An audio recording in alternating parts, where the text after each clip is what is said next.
The Mekong Delta in Vietnam plays a vital role in ensuring regional food security. It's an agricultural hub and provides a livelihood to millions of people. However, the area is under stress due to climate change and other human interventions, such as dam and dike constructions, unsustainable agriculture, and urban pollution. The delta faces floods and periods of drought, while land subsidence and sea level rise have a severe impact on the future life of its inhabitants. Thì thời gian gần đây gặp khó là cái vấn đề nước. Nước nó biến đổi khí hậu, càng ngày nước nó còn càng cạn kiệt á. Hồi lúc trước thì khoan giếng, thí dụ khoan giếng cạn thì 4 mét, bây giờ phải khoảng từ 5 đến 6 mét. Càng ngày nó càng đi sâu xuống mới có đủ nước để tưới phục vụ cái cây màu. To address these challenges, Vietnam looked at international experiences, such as from the Netherlands. This forms the basis for joint learning within the strategic partnership arrangements between Vietnam and the Netherlands. The partnership focuses on water management, agricultural transformation, and jointly addressing climate change impacts, which, amongst other things, resulted in the delivery of the Mekong Delta Plan. The Netherlands, in preparing the Mekong Delta Plan, drew on decades of experience in their delta.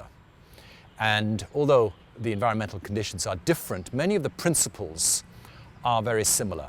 There are winners and losers, and that's a political trade-off that has to be addressed explicitly. And that's what the Mekong Delta Plan, for the first time, it officially presented the trade-offs that are inherent in any farming system transition.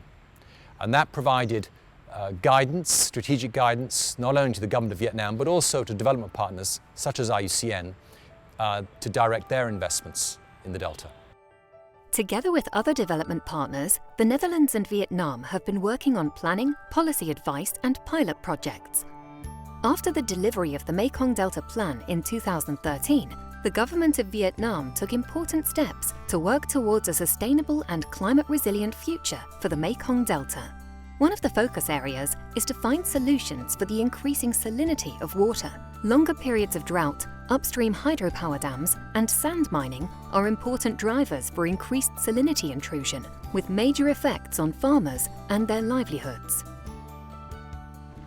Dạ, khi mà nước mặn xâm nhập vào á, thì gây ảnh hưởng đến lúa. Có khi là lúa người dân vừa đang trổ hoặc là mới xạ như vậy bị ảnh hưởng chết cả nguyên đồng ruộng. Đây chẳng hạn như vụ vừa rồi, lúa bên gia đình tôi thì cũng bị thất thoát. Mỗi năm thì một công lúa có thể là được 15-16 bao, nhưng mà tới do hạn mặn đôi khi có 6 bao, có 5 bao trong một công. To cope with this challenge, the Netherlands pilots innovative solutions for water management and agriculture. An example is the installation of a freshwater infiltration system in the sand dunes of Tre Vinh province. At the moment, farmers and drinking water companies are pumping up groundwater, which decreases the pressure in the subsoil and leads to compaction. Due to this groundwater use, the delta is sinking 1 to 3 centimetres per year. This is 10 times more than current sea level rise. If this continues, by 2050, 1/3 of the delta will be below sea level. One way to stop the delta from sinking is to recharge the groundwater with an infiltration system. Vâng, dự án đang triển khai lắp đặt cái hệ thống để trữ nước, để bổ sung cái nguồn nước cho các cái tầng chứa nước ở dưới mặt đất để sử dụng cho cái mùa khô hạn. Vâng, cái nguồn nước ở bên Hà Lan thì họ đã áp dụng rất là lâu rồi và họ cũng rất là thành công trong việc là khai thác cả cái nguồn nước ngầm và nước mặt và thường xuyên trữ lại và bổ sung lại cho nó. Như vậy thì cái việc khai thác nó rất là cân bằng, đảm bảo là không bị các cái suy giảm nguồn nước hay là thay đổi về chất lượng nước. Như vậy thì khi mà cái đồng bằng Hà Lan thì nó cũng tương tự như cái đồng bằng sông Cửu Long, và chúng ta thì đang khai thác rất là mạnh, đặc biệt là cái vùng ven biển ở đây thì phụ thuộc rất lớn vào nguồn nước ngầm. Thì có cái hệ thống đó là nó cũng trong cái lợi mùa khô là nó đủ nước cho bà con tưới. Cũng như hiện tại bây giờ thì ví dụ mưa này là mới dự trữ cái nước mưa lại, cho bà con sử dụng trong cái mùa khô. Qua thì xuống cũng bơm tưới vậy nè. Dạ. Hết dưa này ta có người trồng bí, trồng đậu luôn á, trồng mãn mùa luôn á. While freshwater infiltration works on the higher sandy soils, most of the Mekong Delta has clay soils. If we look at those low-lying clay soils, we see that farmers there have to cope with drought and salinity in other ways. One method is to adjust their way of farming. This means that some of them need to switch from sugarcane or rice cultivation to fish or shrimp cultivation, a long-term and costly transformation that is supported by the World Bank. International cooperation plays a pivotal role in this process, and the Netherlands contributes through knowledge sharing and technical cooperation. The Mekong Delta is basically one huge wetland.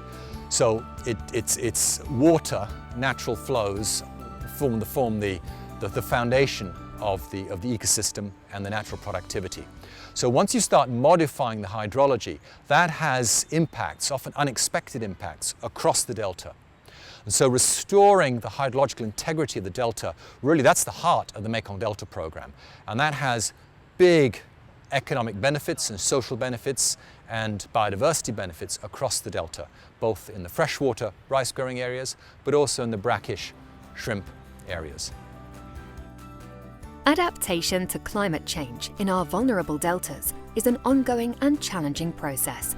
But building on our long-standing partnership, we jointly take the next steps towards a green, prosperous and resilient Mekong Delta.